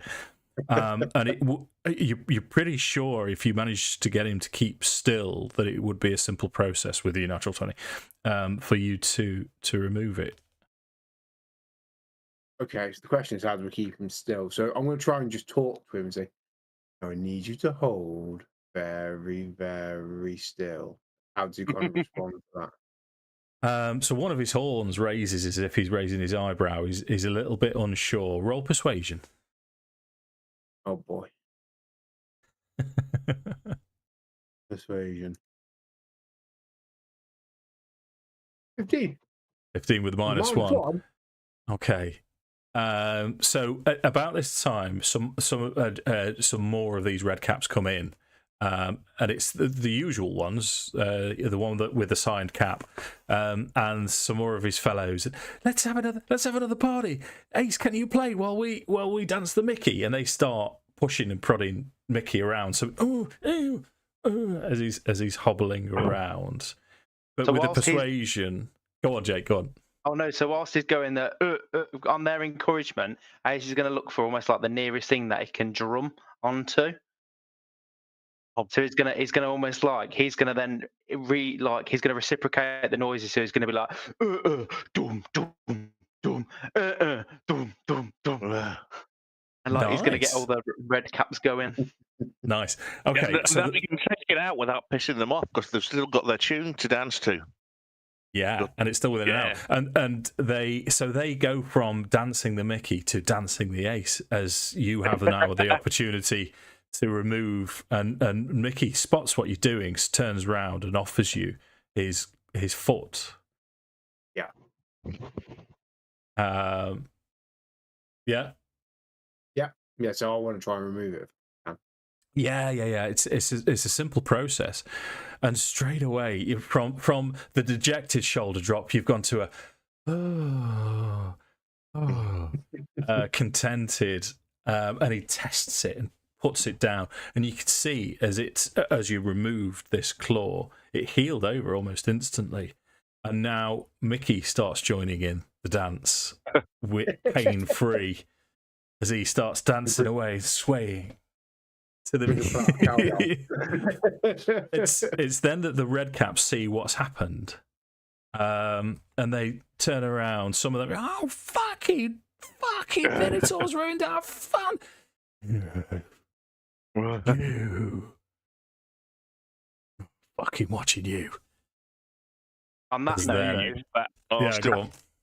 Has an hour passed, or are they still? Would they still count as being charmed? You can still have them charmed if you wish. Ace would tell them to like stop. Elaborate and listen. Commanding me like stop. Hammer time. And then he's going to turn around and he's going to like start like he's just going to like pick up the tempo, and then he's going to pass off like his like drumming implements to the nearest red cap and almost get them to carry on like doing the drumming, and he's going to drop his loot down and do a little bit of a shred. Nice. Yeah. Okay. Go roll performance then if you wish. I know you want to. Always.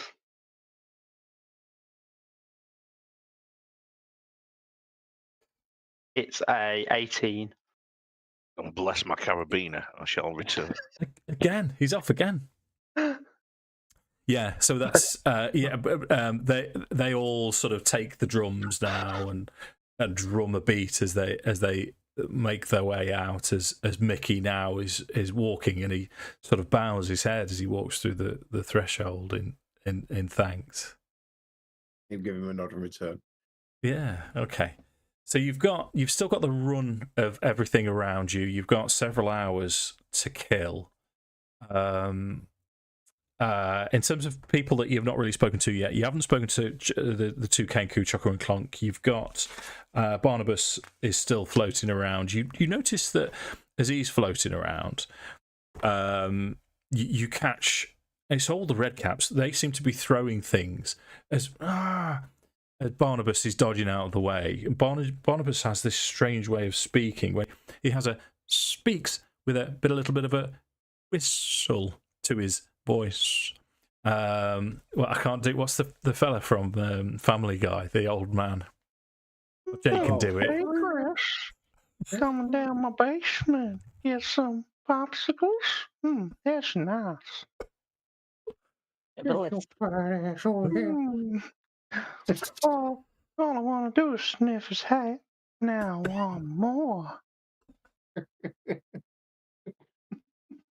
That's a little bit freaky. That's a little bit freaky. If you ever run a game, Jake, and that appears, that I'm just running. Come here, Jesse. So yes, he doesn't talk in a seedy way, like whatever he's called, but he does have that whistle. So you've got the run of the camp. Is there anything you want to investigate? Is there anything you want to do? I think it's worth us trying to talk to. Was it Booker and Clonk? Chucker and Clonk, close enough, yeah. Booker. Obviously, Lulu knew them, so maybe worth trying to see what else we can find out. Yeah. From their side, see if they trust this hag in a very discreet way. Sure. At the moment, she's very not furry like a baboon. Thank you, Mark. What was that you were saying? Tell me at the end. This hag seems very forthgiving instead of trying to deceive us, so to speak, unless she is deceiving us and not. Well, I mean, other than she seems to be quite pleasant for a hag. But the only other thing that you've noticed about her so far is she was very interested in Zariel as well as Lulu. So it was when the story became about Zariel that her interest peaked. So I suppose I didn't touch on it, but as you've mentioned the sword, she will say that the sword isn't here. It's definitely not here. It's never been here. But she can help you try and recall with Lulu's memories to find out where it is. So the two Kenku, Chucker and Clonk, as you look outside, they're still next to this this device. I've got some pictures of these infernal engines. They are wicked. Let me give you these. So this is sort of a profile view of these infernal vehicles, and they, if I point out this one to you, so it's, I mean, full meta. It looks like a motorbike, but it's currently missing its wheels, and there's next to it, Chucker and Clonk seem to be hitting it, and they seem to be trying to turn it over, start the engine, and it's making this wheezing, cogging, coughing, spluttering noise instead of actually starting it. But they turn round. One of them leans against this device as you approach, and in their squawky voice and say, "Yeah, are you? I don't suppose you know anything about engineering, do you?" I know, kind of. Sorry, Sammy. I was going to say I don't really know, but I'm happy to try and have an investigation check if that is feasible. Yeah, please do. Please come and have a look. What they'll do as they're talking. If Gruz has a bit more experience, would he be better? Me? Yes. I can drive land vehicles. Yeah, I mean, I'd take a look as well. Yeah, I would say, does it look pretty intuitive to drive, Dave? I mean, I assume I've never driven a motorized thing before. Does it look easy? This to drive, you have a quick squiz over, and you sort of think, well, this, I'm not sure what that does, but that looks like handles that would steer it. Once you've got the basics of how it goes forwards and backwards, then you're pretty sure. And you're looking over the other wreckage. There are two there. There is, just make sure I'm telling you right. So there's this one, the one that looks like, there's two of these that look like the bike, and then this larger one here. So they would identify this one as a Devil's Ride and this one as the Tormentor. And you look over the Tormentor, and it seems to have a steering wheel that you've never really seen before. Does it have room for us? Does it have, how much room is it? Will we all fit in it? No, you wouldn't. It's a single person only. Excuse me, for the bikes, but the Tormentor, there's one driver and there's space for 3 other people, so it wouldn't quite fit you all necessarily. You could have someone hanging off the back, hanging off the side, or someone pillion on the Devil's Ride, maybe. But in terms of its workings, Nuzgrond, I'm guessing your dump stats intelligence mark, if that's... It's not actually. I've got +1. Oh, okay, right. But yeah, you'd possibly struggle. But this is where Zorchon might actually be of some assistance. My investigation is 6. Yeah. So what? Because it's Chucker that's mostly talking to you, and what he'll do is he'll ask you your business and why you're here.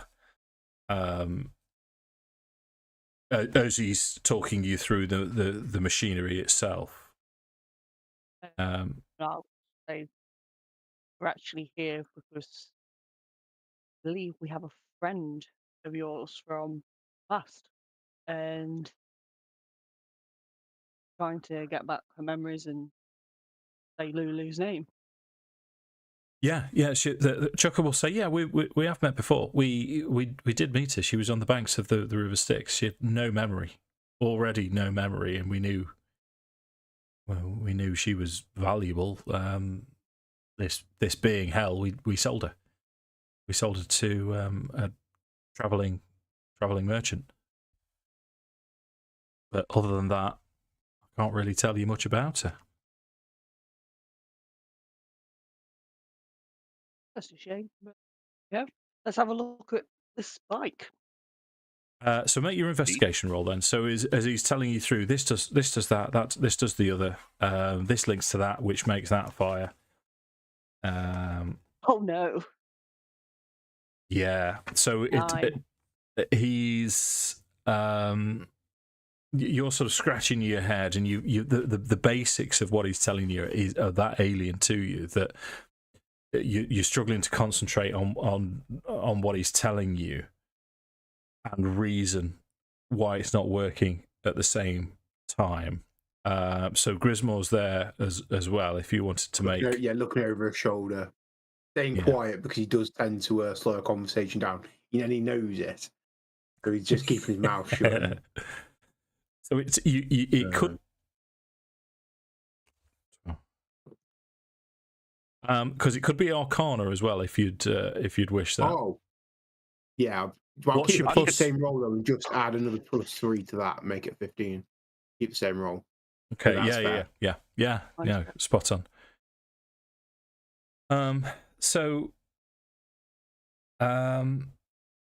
It as you're stood back, you can see that there is a spike that looks like it's from a demon, a devil. It's from a fiend that appears to be injecting surges of energy where it shouldn't be.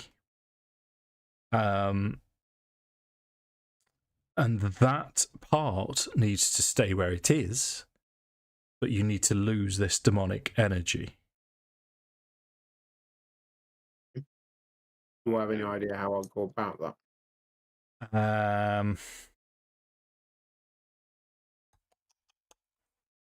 Well, there's, in terms of, it is a magical source, so just dispelling magic.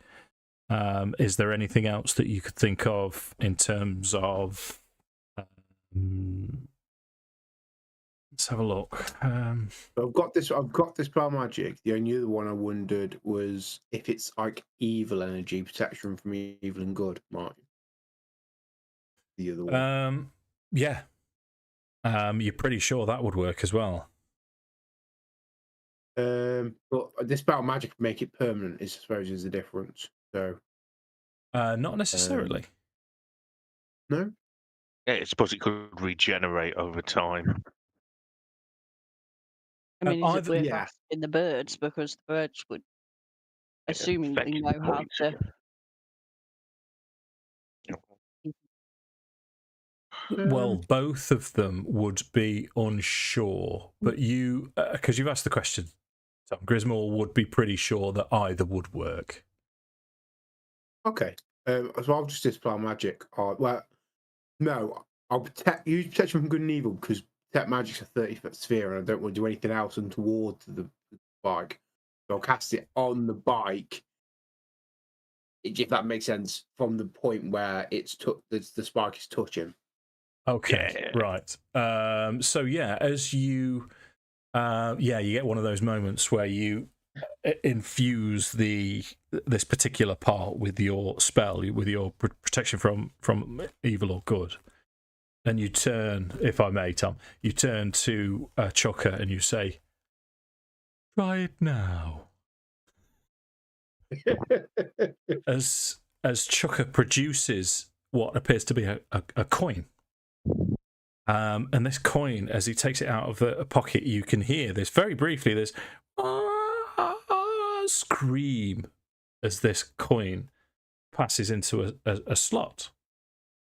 And then there's this sort of fire, this backdraft, a big fire comes out of this slot. As Clonk then jumps on this bike, presses the button as it sounds like a meaty war engine. It roars. And they both of them look round towards Grismore and say, "Whoa, well done, big lad." And they rev it up. Yeah. Thanks very much, Lindsay. Have a go. Abso-fucking-lutely. You're gonna climb on it and give it a good rev. Okay, so you rev it up. So they'll talk through the basic process: rev, clutch, gears, and then what they've not told you is how to slow or brake.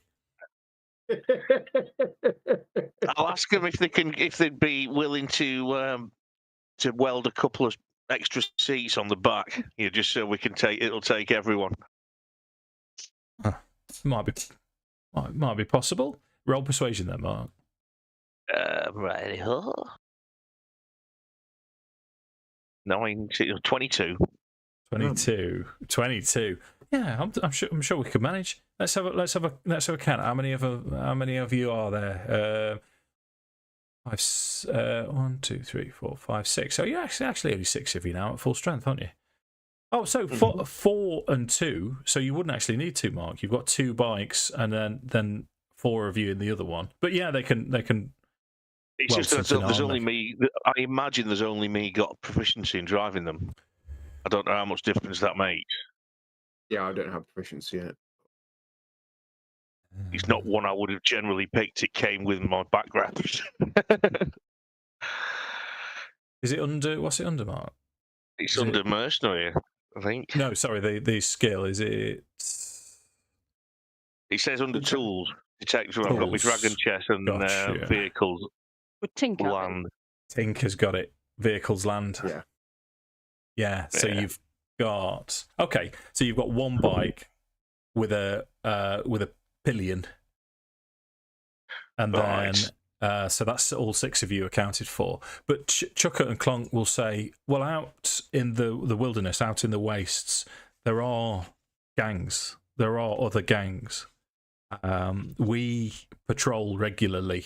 Mad Maggie is a demon, but behind the wheel. Mickey's not bad either, and we tear up the ground. There's, I mean, if you wanted upgrades and you wanted to boost your machines or change or get a bigger machine, and he'll point towards one. Let me give you the campaign art because this is awesome. How glad am I that we got to be friendly with these balance. Well, you wanted to just launch in at the towers. I did. I wanted to just twat them then. Yeah. This is that's Mad Maggie and Mickey. I think it's Barnabas that's driving that you can't see, but they're tearing through Avernus on the. She has, I think it's a different type, a bigger type. I think it's a demon grinder or a scavenger with a sort of ball on the back. So I mean, you could always go and ambush some of these other warlords. Some of them are quite dangerous, but they're always trying to get in here, and this is the only safe place that we've found. So plenty of opportunity for upgrading your demon rides, but the other thing that you'll need to do is you'll need to convince Maggie to part with these. We've not told her what we want in return for our free concert of absolute Kongness that we'll be performing later on. Lulu's ritual is what we get in return for that, isn't it? I mean, but we can always, she might have a rival that she wants taken out, and could be boys and girls. Well, maybe while we've got a bit of time, we can not only give her a concert, but maybe I can write a ballad for Maggie. The Ballad of Mad Maggie. Yeah, that sounds wicked. I might call it Hag Out of Hell.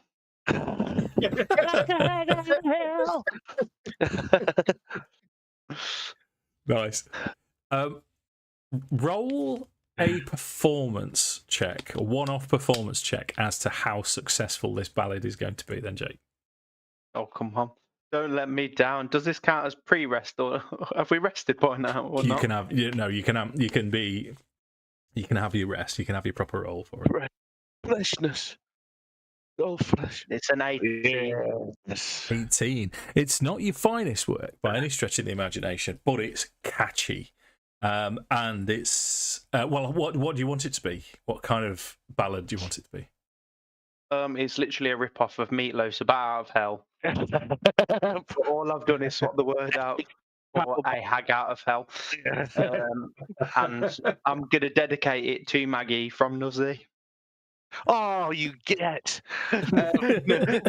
Nuzzy's little love story with Maggie has inspired me to write this ballad. Oh, Nice. son of bitch. Shit. Nerd points if you know what film that's from. Say it again. What was it, sorry? Son of bitch. Shit.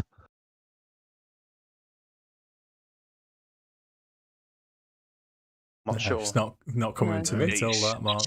Stripes with Harold Ramis and Bill Murray. And John Candy as well, actually. Is that the Cold War one, Stripes? It's the Army one, yeah. The one where there's a bit that they go into the frozen wastes, or is that something else?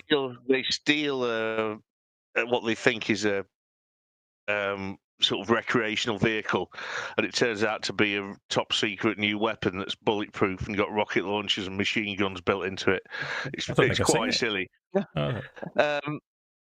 Yeah, they joined the army, and it's the film.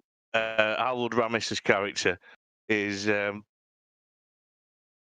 teaches English to adults, to immigrants, basically. He's okay then. How much English do we know? To a man, they all go, son of bitch, shit, and that's the only English they know. Nice. Okay, so we all failed miserably. Well done, Mark. Yeah. So as you're sort of revving up this machine, were you going to take it for a spin then, Tom? I believe he wanted to take it for a spin. No, so I didn't think it got wheels on it. So I thought I was just revving the engine. Oh no, it hasn't. Yeah. No, this one hasn't got wheels on it. They're going to have to repair it. Yeah. So you can't. No, I was just revving it up and looking like a bad horse, Yeah, so I think we should go and let Ace weave his wonders on the hag. Lend us some of her. Because there's two other things. I'm aware of the fact we've only got sort of 10 minutes before we need to wrap up. I'd like to get two of them out of the way, if I may do that shit Dungeon Master thing. So one is Barnabas, the Flame Skull, will come floating past, and he's got this way of speaking with his, and he'll sort of conspiratorially float towards you.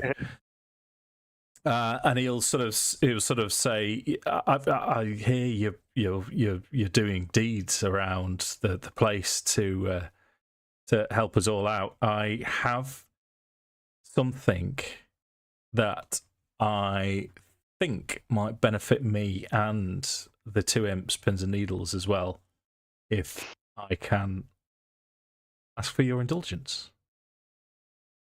Crack on.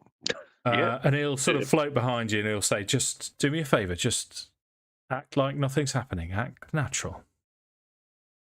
And you, how does acting natural look like? I don't know, just casual. Casual. Smile and wave, boys. Smile and wave. Ace is strumming away. Just awkward, really frozen smile on Grizzly's face. Okay. Let's go, happy Kwanzaa! And carry on walking. Just looking very concerned for well-being. So you can see there's a bunch of red caps, and one of them passes something to another one, and Barnabas says, there, that one, and he'll identify that particular red cap as Baldur, I've forgotten his name. Pete. As Grubber. And he'll say, the reason that I'm whistling is they have this game where they throw things and it chipped my skull. It knocked a tooth out. That one has my tooth. I need it returning. I'd lose face if I asked Maggie to do it for me. So I wondered if you wouldn't mind ambushing the little shit. Ace. Well, because then at this point, pins and needles also descend and flap down. So from raven form to int form, they will also sort of in quite coyly say, we've just overheard some of these red caps and madcaps suggesting that they're going to kill Lulu. And it was Grubber's gang. We thought we'd best warn you. We're just here to warn you. I think we need to give Grubber a damn good kicking. Tell him to sort his life out, or he'll get smacked right in the face. Does Maggie know? Well, I'm not sure. Maggie's kind of unpredictable when it comes to things like this. We'd rather sort this ourselves. Maggie would expect us to sort this ourselves. Is she going to be upset if outsiders come in to sort it? Start touching other people's peepees. She couldn't care less about these red caps, and she has a deal with a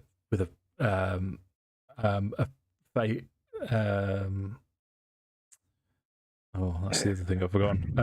With a Fey, what the Fey leader's called? With a Fey leader. Archfey. Archfey, that's it. Thank you, Mark. She has a deal with an Archfey. They give her these red caps every few cycles. She doesn't care about them. They're constantly turning up. Fuck shit up them. Yeah. I'm going to bet that they don't like it up them. Aces could turn around and be like, well, I could try something that worked before. Why not? Okay, why not? Is everyone happy with that? Yeah. Do it. Oh dear. Okay then, Jake. So Ace is going to swan up to sorry, I can't remember his name. Chief Redcap guy. Grubber. And he's going to like call some of Grubber's friends around as well, and he's going to be like, "Oh man, I've been penning this ballad for Mad Maggie on behalf of my amazing friend over there, Nuzgrund, and need some people to listen to it first. How does that sound?" They all gather. There's at least 10 of them now gather. Before we carry on, is Grubber's first name Hans by chance? It is now. Hans Grubber. He's right at the top of the tower. Yes, excellent. If it's failed, we're just going to kick him off it. What was Hans Gruber from? Mark. Oh. Yeah. That's definite no point loss for that. Yeah. Is it Gary Oldman? No. No. Alan Rickman. Alan Rickman. The other one. Yeah, the other one. Snape. Snape. He was so perfect as Severus Snape. And also was it? He wasn't Sheriff of Nottingham, was he? What was he? Got his heart out with a spoon. I'll dig your heart out with a spoon. Genius. Genius. I actually think his acting in that is considerably better than Kevin Costner's. And Sean Connery, the blatantly Scottish King of England. We've only ever had one briefly, haven't we? And he was French. Okay, Jake. So where are we going with this then? So Ace is going to like start now shredding out this ballad that he's been penning, and he's going to do it for a minute. Yep. And then I need a wisdom saving throw from 5 of the red caps that are in including, I mean, Gruber's the main one. I bet you he's the only one who passes. I'm gonna do him first.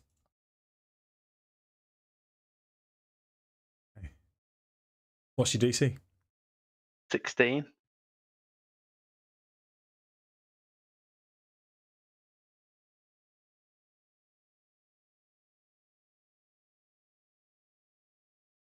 Limpet. Fucking hell, Mark. Sorry.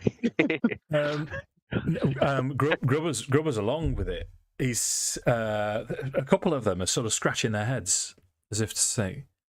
And is there anything in the write up of that ability that says they realise what you're doing? No, like there's no. I don't think there's any like adverse outcome for trying to do. Okay. Trying to use it. I will double check it because it like the side of it of like enthralling performances is obviously that they're charmed.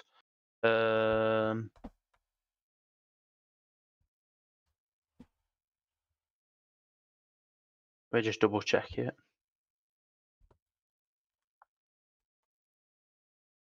So it comes under enthralling performance. You can choose 5 creatures that watch and listen to you perform for a minute. Each must make a wisdom saving throw and is charmed if they fail for an hour or until it takes damage. You attack it, or it sees you attack or damage its allies. That sees. Okay. Yeah. So they go along, and you sort of count 3 of the 5 of them are sort of swaying along, and the others are sort of looking around and doing that peer group pressure thing where they're like, "Oh, I think we're supposed to be swaying along to this, so we'll do it anyway." But Grubber is first in queue, and he's just looking at you with stars in his eyes. He loves it. Look at him. So on that note, was it a B flat? Ace is going to walk up to him and he's going to sign his hat and he's going to pop it back on his head and he goes, I've been looking for this really small like tooth-like thing. Apparently, it makes the best plectrum in the world. So Grubber will say, "Who has the lucky charm? Who has it? Give it back to him." So between the 5 of them now, I haven't got it. I give it to you. I give it to you. I give it to you. And eventually, one of them will produce. Oh, I've got it. I've got it. And then offer it up to Ace. So Ace is gonna have it back, and then he's gonna pluck a couple of chords with it, and it's gonna be like, "Oh wow, that's sensational, sensational." Oh, Long Johnson. I can play the guitar very badly, but I've never tried to do it with a tooth. However, what I'm going to ask for now is a performance check with disadvantage because I should imagine it's quite difficult, Jake. I would have said if it's got a long route, it'd be all right. Yeah. It's a 19. It's a 19 anyway, Mark. So yeah. So you managed to pull this off, and then wow, no, we're glad we gave it back to you. Yeah. And then as Ace is going to keep doing it as he's like gradually walking backwards, like way. Yeah. No, they look confused as if, what were we doing? And then they go about their business. And he's going to stroll back over, and then he's just going to shove it straight back up in Barnabas's chops. Yeah. Okay.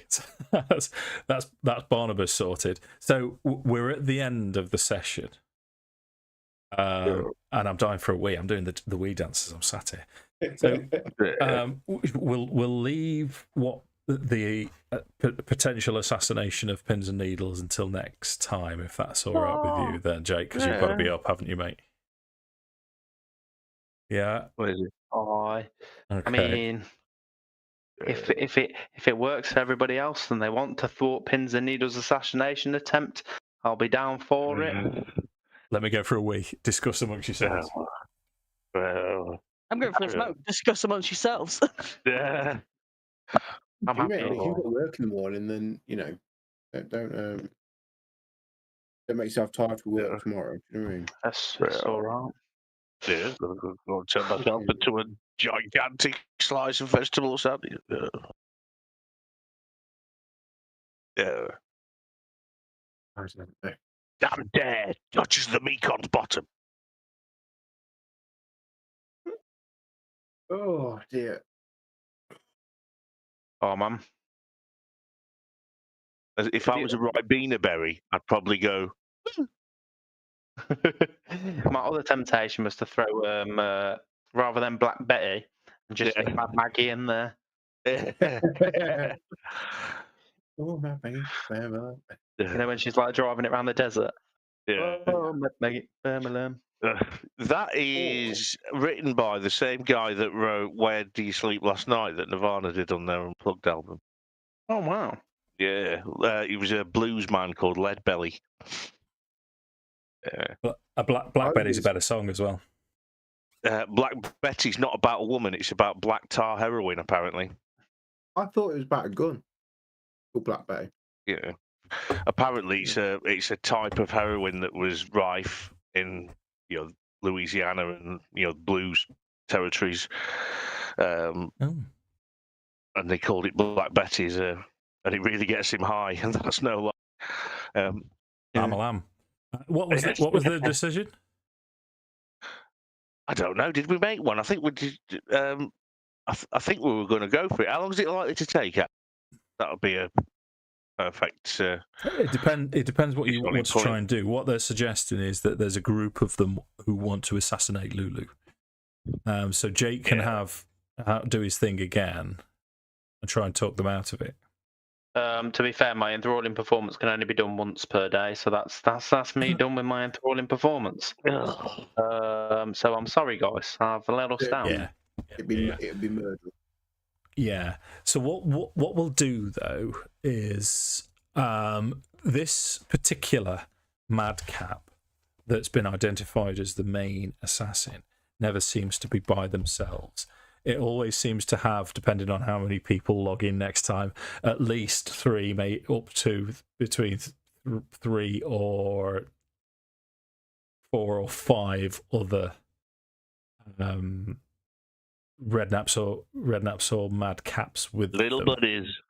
Yeah. But if it's a direct confrontation, then we'll launch in. You'll manage to find somewhere where you can ambush them relatively unseen and unheard, or you can do something else. I mean, the only other thing that Ace may have in his rectum, bardic sleeve is potentially using something like sphincter. I don't want to use my sphincter. Is just confused. I'm trying to make me use my sphincter, Mark. Welcome back, Sammy. You didn't notice I didn't say which sphincter, because there are at least 2. I don't know if there's more. There's quite a few actually, I think. Yeah. I mean, I've still got Charm Person, and I think if I cast it at a higher level spell slot, I can charm more people. So that potentially could work. It just said, they're charm a humanoid though, aren't they? They're fae. These are fae, yeah. So that's not going to work. I'm sure I used to have Phantasmal Force in my spell list. I don't know where it's gone. But I could have used that to mess with their minds. Something small, follow him around until he is alone, and then just like literally murder him. Put that out there. Yeah. And that's one way of doing it. Or we could, because my thought was that maybe if we scare them out of doing it. Yeah. So almost like using Phantasmal Force, or I could do that with Phantasmal Killer in terms of I could get it to form like a real dreadful visage of Mad Maggie. Yeah. It's a high level spell slot, and I can do it from 120 feet away. But But like Maggie. As you tap into the nightmares of a creature you can see within a range and create an illusion of its deepest fears. Or we could even make like Ace would be turning around and discussing this with like the group, and he'd be like, we could make Lulu the most horrendously demonic little elephant thing.